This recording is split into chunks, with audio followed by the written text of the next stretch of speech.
Hello friends, welcome to Secret of Samaiyal. இன்னைக்கு நம்ம பார்க்க போறது ஒரு ஹெல்தியான வடை ரெசிபி, இன்ஸ்டன்ட்டா செய்யக்கூடிய ஒரு வடை அப்படின்னு சொல்லலாம். இது வந்துட்டு சுரைக்காய் வடை. ரொம்ப ஈஸியான ஒரு ரெசிபி. திடீர்னு உங்களுக்கு ஒரு ஸ்நாக்ஸ் சாப்பிடணும் அப்படின்னு போல தோணுச்சுன்னா கண்டிப்பா இது செஞ்சு சாப்பிடலாம். ஒரு ஈவினிங் டைம், டீ டைம்ல சாப்பிடறதுக்கு ரொம்பவே ஆப்டான ஒரு ஸ்நாக்.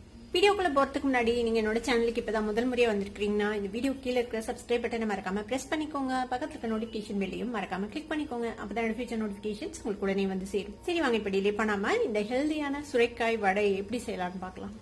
இது மாதிரி ஒரு சொரக்காய் எடுத்துக்கோங்க. நான் வந்துட்டு ஒரு பாதி சொரக்காய் எடுத்துருக்கேன். இது வந்து பெரிய சொரக்கால பாதி சொரக்காய், கொஞ்சம் பிஞ்சான சொரக்காவை எடுத்துக்கோங்க, விதையெல்லாம் இல்லாத மாதிரி. இப்போ வந்து நம்ம இதை தோல் சீவிட்டு துருவிக்க போறோம்.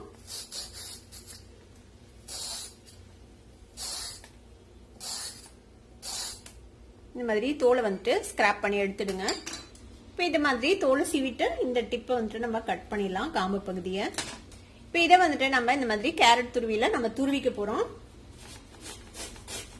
இது மாதிரி பிஞ்சு காயா எடுத்துக்கோங்க. அப்பதான் வந்துட்டு உங்களுக்கு அந்த நடுப்பகுதியும் உங்களுக்கு துருவ வரும். விதையா இருந்துச்சுன்னா உங்களுக்கு வந்துட்டு துருவுனா நல்லா வராது. இந்த மாதிரியே நம்ம எல்லாத்தையும் துருவி எடுத்துக்கலாம். இப்போ இந்த மாதிரி நல்லா துருவியாச்சு நம்ம சொரக்காவை. சொரக்கால வந்துட்டு பொதுவா நிறைய தண்ணி பதம் இருக்கும். அந்த தண்ணி பதத்தோட நம்ம வந்துட்டு செய்ய முடியாது, வடையோ இல்ல போண்டாவோ எதுவா இருந்தாலும் சரி. இதை நம்ம வந்து தண்ணிய புழிஞ்சு எடுக்க போறோம். இந்த மாதிரி ஒரு ஒயிட் கிளாத்ல இது போட்டுக்கலாம் இந்த சொரக்காவை. இதை வந்துட்டு நல்லா ஒட்ட புழிஞ்சு எடுத்துடலாம். நம்ம பாருங்க எவ்வளவு தண்ணி வருதுன்ட்டு.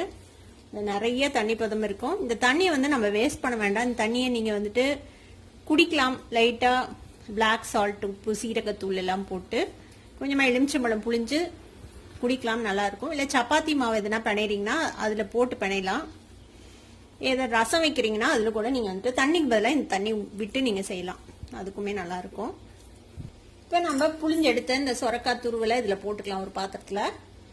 இப்ப இது கூட நான் வந்துட்டு ஒரு வெங்காயத்தை இந்த மாதிரி பொடியா சாப் பண்ணி வச்சிருக்கேன். அதே மாதிரி நிறைய கொத்தமல்லி தலை அதையும் ஃபைனா சாப் பண்ணி வச்சிருக்கேன். ஒரு 2 பச்சை மிளகாவை பொடியா சாப் பண்ணி வச்சிருக்கேன். அதை சேர்த்திக்கலாம்.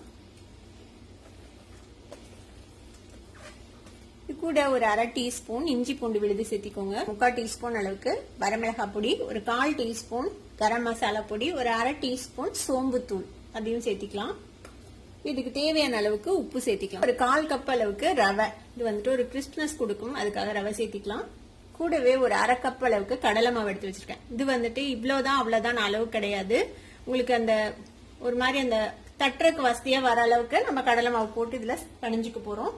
இப்ப இது எல்லாத்தையும் நம்ம மிக்ஸ் பண்ணிக்கலாம். நம்ம எவ்வளவுதான் அந்த தண்ணி எடுத்துட்டாலும் கூட இந்த சுரக்காயில இனிமே தண்ணி இருக்கும். இப்ப நீங்க தண்ணி சேர்த்த வேணாம், அந்த சுரக்காயில இருக்கிற தண்ணி பதமே போதும். நம்ம இப்படியே மிக்ஸ் பண்ணிக்கலாம். இது மாதிரி கெட்டியான ஒரு கன்சிஸ்டன்சிக்கு நம்ம மிக்ஸ் பண்ணிக்கணும். நான் 1/2 கப் கடலை மாவுக்கு மேல ஒரு 2 டேபிள் ஸ்பூன் அளவுக்கு திருப்பவும் கடலை மாவு சேர்த்து பிணைஞ்சு வச்சிருக்கேன். இந்த மாதிரி ஒரு கன்சிஸ்டன்சில நீங்க பிணைஞ்சு வச்சுக்கோங்க. இப்ப இதை வந்துட்டு நீங்க போண்டா மாதிரி கிள்ளியும் போடலாம், இல்லைன்னா வடை மாதிரி நம்ம தட்டியும் போடலாம். உங்களோட விருப்பம் தான், உங்களுக்கு எந்த மாதிரி வேணுமோ அந்த மாதிரி நீங்க போட்டுக்கலாம். இப்ப இது ரெடி ஆயிடுச்சு. நம்ம ஃபர்ஸ்ட் உருட்டி வச்சுட்டோம்னா நம்ம தட்டி போடுறதுக்கு ஈஸியா இருக்கும். நான் கொஞ்சம் குட்டி குட்டி வடையா தான் போட போறேன், அதனால இந்த அளவுக்கு சைஸ்ல வந்துட்டு உருட்டி ரெடி பண்ணி வச்சுக்கலாம். அப்புறம் தட்டி போட்டுக்கலாம். இந்த அளவுக்கு உருண்டை பிடிச்சி வச்சுக்கோங்க. இப்ப டீப் ஃப்ரை பண்றதுக்கு எண்ணெய் சுட வச்சிருக்கேன். இப்போ நம்ம உருட்டி வச்சிருக்கோம்ல இந்த மாவு, அதை வந்துட்டு இந்த மாதிரி வடை மாதிரி பிளாட்டா தட்டி நம்ம போட்டு எடுக்க போறோம்.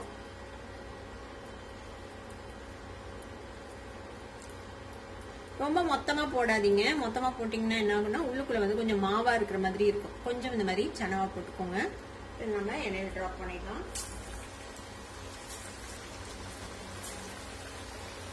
ஒரு சைடு லைட்டா ஃப்ரை ஆனதும் நம்ம அடுத்த சைடு டர்ன் பண்ணி போடலாம். மாதிரி 2 சைடும் டர்ன் பண்ணி நல்லா கிறிஸ்பியா மீடியம் ஃப்ளேம்ல வச்சு பொரிச்சு எடுத்தோம்னா நம்மளோட வடை ரெடி ஆயிடும்.